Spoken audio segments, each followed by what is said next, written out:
विक्रांत सिंह चौहान और आप देख रहे हैं सफल समाचार। इस समय हम मौजूद हैं नैनीताल जनपद के ग्राम सिमराड़ में, माफ कीजिएगा, ग्राम सिमराड़ में इस समय हम मौजूद हैं और यहाँ की मूलभूत समस्याओं से आपको अवगत कराने के लिए ग्राउंड जीरो से इस समय हम आपको रिपोर्टिंग कर रहे हैं।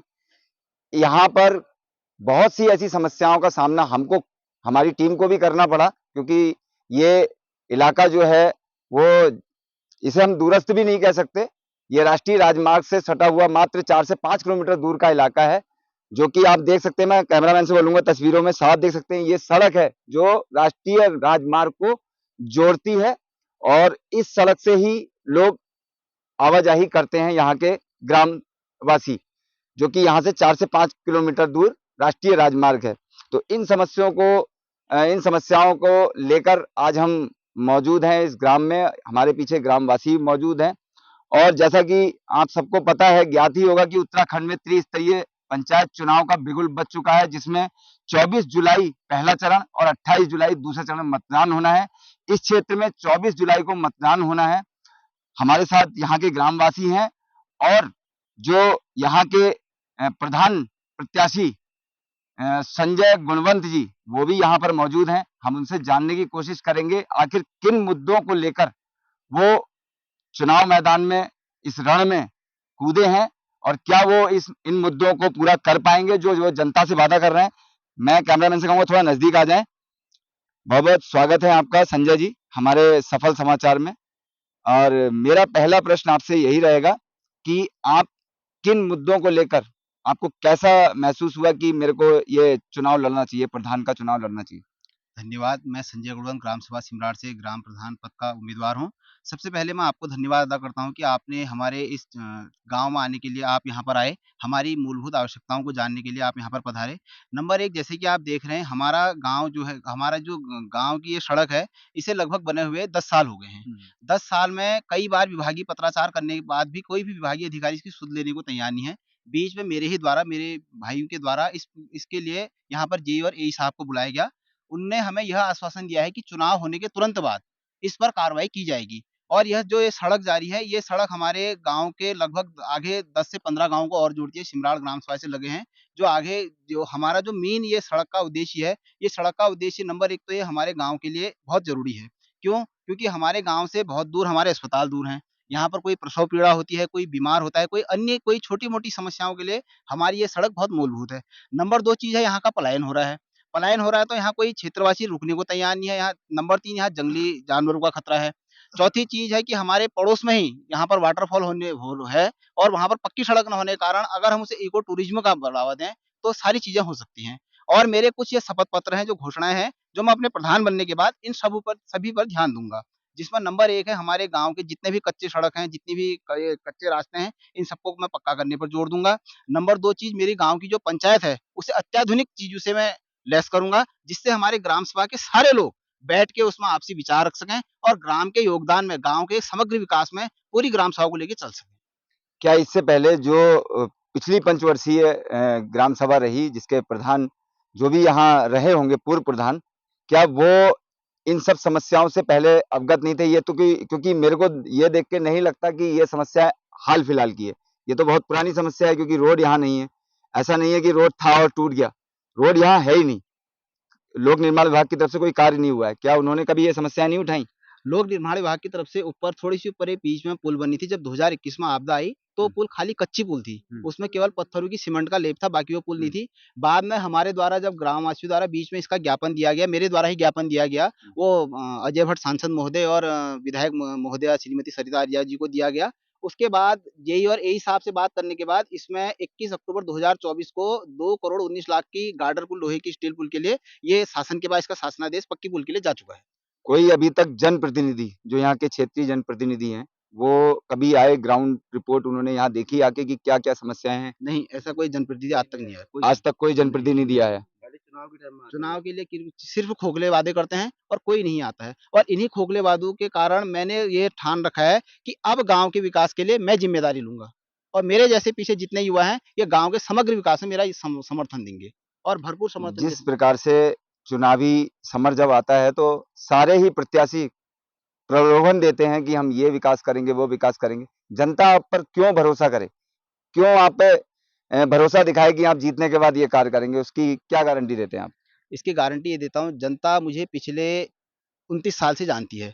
जनता मेरे व्यवहार से इतनी तरह वाकिफ़ है, मैं क्या काम कर सकता हूँ और मैं क्या नहीं कर सकता हूँ। जनता मेरी खूबियाँ भी जानती है और मेरी कमियाँ भी जानती है, और जनता की खूबियों के कारण ही, जनता के समर्थन के कारण ही, गाँव के लोगों के समर्थन ही कारण, गाँव के लोगों के द्वारा ही मुझे ग्राम प्रधान पद का उम्मीदवार ग्राम की जनता के ही द्वारा ही बनाया गया है।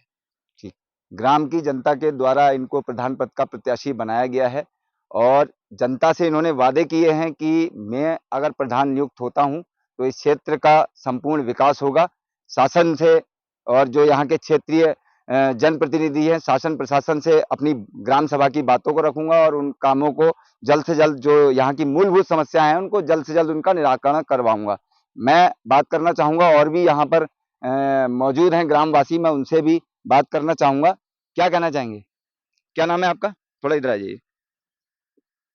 क्या नाम है आपका? धन्यवाद सर आपका पहले कि आपने अपना अमूल्य समय दिया यहाँ आने के लिए। और मेरा नाम प्रमोद गुणवंत, जी। मैं ग्राम सभा सिमराड़ का ही वासी हूँ। हमारा ग्राम सिंगोली पड़ता है। समस्या इतनी है कि हम आपको बता नहीं सकते हैं। यहाँ पर आते हैं लोग, खाली वादे करके चले जाते हैं ग्राउंड में आके। स्कूली बच्चों का आम रास्ता है, कोई पुलिया की व्यवस्था नहीं है कहीं पर। कोई मरीज बीमार हो जाता है, कोई ले जाने की व्यवस्था ही नहीं है। यहाँ से कम आधा किलोमीटर नीचे पुल है, ऊपर पुल है। उसके बावजूद ये रोड बनाई है, वैकल्पिक व्यवस्थाएं हैं जहाँ पर कई गाड़ी फंस चुकी है। यहाँ पर वो वादे तो हमसे कर चुके हैं, लेकिन कहीं पर भी कोई उसका रिजल्ट नहीं मिला अभी तक। धरातल पे कोई काम होता हुआ दिखाई नहीं दे रहा कहीं है। पर नहीं हुआ अभी तक। आए हैं संजीव आर्य जी, पहले विधायक थे हमारे, वो भी आए थे खाली कोरोना टाइम में। हमें आश्वासन देके, वो किस्मत हमारी अच्छी थी, बरसात में ही आए थे और ये नदी पूरी उफान में थी। उनको हमने दिखाया भी कि क्या कंडीशन है। उन्होंने कहा वादा करके गए कि हम पुल बनाएंगे, लेकिन इसके पीछे हम कब से लगे हैं, पैदल मार का पुल नहीं बनाया यहाँ पर। जबकि स्कूल कम से कम 8 या 10 बच्चे यहाँ से पर डे जाते हैं स्कूल को, वो भी छोटे बच्चे जो कक्षा 5 से नीचे पढ़ते हैं। बड़े बच्चे तो कहीं से व्यवस्था करके चले जाएंगे। और वही कंडीशन रास्तों की है। हर जगह एक प्रकार से खाली आश्वासन ही दिया गया है, लेकिन इस बार हमें वादा किया गया है हमारे प्रधान उम्मीदवार संजय गुरुंग द्वारा, और विश्वास भी है हमें कि वो युवा प्रत्याशी है और हमें लग रहा है कि ये बंदा काम करेगा। लगता है आपको करेंगे? बिल्कुल करेगा, क्योंकि साथ में हम लोग भी हैं, युवा है, जानकार है, पढ़ा लिखा बंदा है। वो करेंगे काम, इस काम को, और हम पूरा सपोर्ट करेंगे इस चीज में इनका। जिस प्रकार से अभी आपके प्रत्याशी का कहना था कि पहले भी इन्होंने सामाजिक कार्य किए हैं, इन समस्याओं से जनप्रतिनिधियों को अवगत कराया है, कितनी सच्चाई है इसमें? सच्चाई पूरी है। यही नहीं, इनके पूरी फैमिली इसमें रहे। इनके पिताश्री हैं यहाँ पर, जो हमेशा गांव के लिए तत्पर रहते हैं, सामाजिक कार्यों के लिए। आप रात को 12 बजे फोन करो, 12 बजे आपके घर पहुंच जाएंगे, चाहे वो कहीं भी हो। ये परिवार हमेशा ही सामाजिक कार्य के लिए जुटा रहा हमेशा। ये इस बात में पूरा सत्य है, कहीं पर कोई वो नहीं है। ग्राम सभा में इनको समर्थन मिल रहा है? अब हम तो दे रहे हैं, हालांकि विपक्षी भी होते हैं कुछ लोग, लेकिन समर्थन लगभग लगभग पूरा है इनका। जिस हिसाब से इन्होंने, जो पुराना इनका बैकग्राउंड रहा है, बहुत बढ़िया बैकग्राउंड है, हमेशा सामाजिक कार्य के लिए तत्पर रहते हैं। ग्रामवासी चाहते हैं कि ये प्रधान बने? बिल्कुल बिल्कुल चाहते हैं, हम लोग तो पूरा दिल से चाहते हैं चाहे बने। ठीक, बहुत बहुत धन्यवाद। तो ये हमारे साथ मौजूद थे अभी यहाँ सिमराल के प्रत्याशी, जो कि ग्राम प्रधान पद के लिए खड़े हुए हैं। और यहाँ पर और भी क्या कहते हैं हमारे साथ में, अभी आपने देखा कि यहाँ पर एक स्थानीय निवासी थे, उन्होंने भी बताया कि किस प्रकार से ये सामाजिक कार्यों में रखते हैं। हम और भी हमारे साथ, हम उनसे भी जानने की कोशिश करेंगे। क्या नाम है आपका? नमस्कार सर, मेरा नाम प्रवीण गुणवंत है। मैं पीएचडी करता हूँ और मैं इसी ग्राम से निकला हूँ, और इन यहाँ की विषम परिस्थितियों को शायद मुझसे बेहतर कोई जान पाए, क्योंकि यहाँ की जो विषम परिस्थितियाँ हैं, ये हमको, जब हम उच्च शिक्षा लेने के लिए जाते थे, तो वहाँ पर हमको बहुत प्रभावित करती थी। जैसे कि यहाँ पर स्कूल की व्यवस्था होने के बावजूद भी आज हम स्कूल को, एक तो वो सुदृढ़ व्यवस्था नहीं दे पा रहे हैं, और साथ ही बच्चों का जो पलायन है यहाँ से, वो अत्यधिक हो रहा है। उस पे हम अपने प्रधान प्रत्याशी से बिल्कुल सहमत हैं कि वो इस पर कार्य करेंगे, और जितना हमसे हो पाएगा, जैसे कि मैंने बताया कि हम शोध में हैं, तो जितना हमसे हो पाएगा हम अपने प्रधान प्रत्याशी के लिए लगे हैं। क्योंकि यहाँ पर जो मूलभूत सुविधा है, जल, जमीन और शिक्षा, वो तीनों चीज आज के जमाने में तीन की तीन चीज कम होती जा रही है गाँवों से। तो हमको इस पर जोर देने की बहुत ज्यादा आवश्यकता है, और हम सहमत हैं प्रधान जी की ओर से कि हमारी ओर से तो इस बार के प्रधान हमने चुन लिए हैं, और बाकी हम इनको अपना प्रधान मान चुके हैं। कहीं ना कहीं जनता प्रधान प्रत्याशी से सहमत नजर आ रही है। आपने देखा पीएचडी स्टूडेंट जो कि इसी गांव से आते हैं, और बहुत बड़ी बात है कि अपने ग्राम के लिए, एक छोटे से गांव के लिए इतना कुछ सोच रहे हैं। यहाँ की समस्याएं आप देख ही रहे हैं, ये रास्ता पूरा का पूरा कच्चा है और यहाँ पर कोई भी अभी तक किसी भी जनप्रतिनिधि ने केवल खोखले वादे किए हैं, और उन वादों पर खरा उतरने के लिए कोई भी जनप्रतिनिधि दोबारा वोट मांगने के बाद लौट कर नहीं आया है। ये यहाँ की दशा है। ग्राउंड जीरो से हमारी रिपोर्ट लगातार रिपोर्टिंग कर रही है। हम खुद, हमारी टीम ने परेशानी झेली है। जो 4 किलोमीटर का ये आप रास्ता देख रहे हैं जहाँ इस समय हम मौजूद हैं, यह राष्ट्रीय राजमार्ग मात्र 4 किलोमीटर दूर है यहाँ से, और इस रास्ते में हमको आने में कितनी तकलीफ हुई है ये हम समझ सकते हैं। और जो ग्रामवासी यहाँ लगातार रहते आए हैं, जिनकी जन्मभूमि है और यहाँ पर रह रहे हैं जो है, और वो लोग कैसे इस विषम परिस्थितियों में अपना जीवन यापन करते होंगे, ये आज हमको यहाँ पहुंचने पर मालूम पड़ा। यहाँ आज तक कोई भी मीडिया चैनल, कोई भी रिपोर्टर यहाँ पर नहीं पहुंच पाया है। हम बमुश्किल यहाँ तक पहुंचे हैं और इन ग्रामवासियों की समस्याओं से इन्होंने हमको अवगत कराया, अपनी समस्याओं से।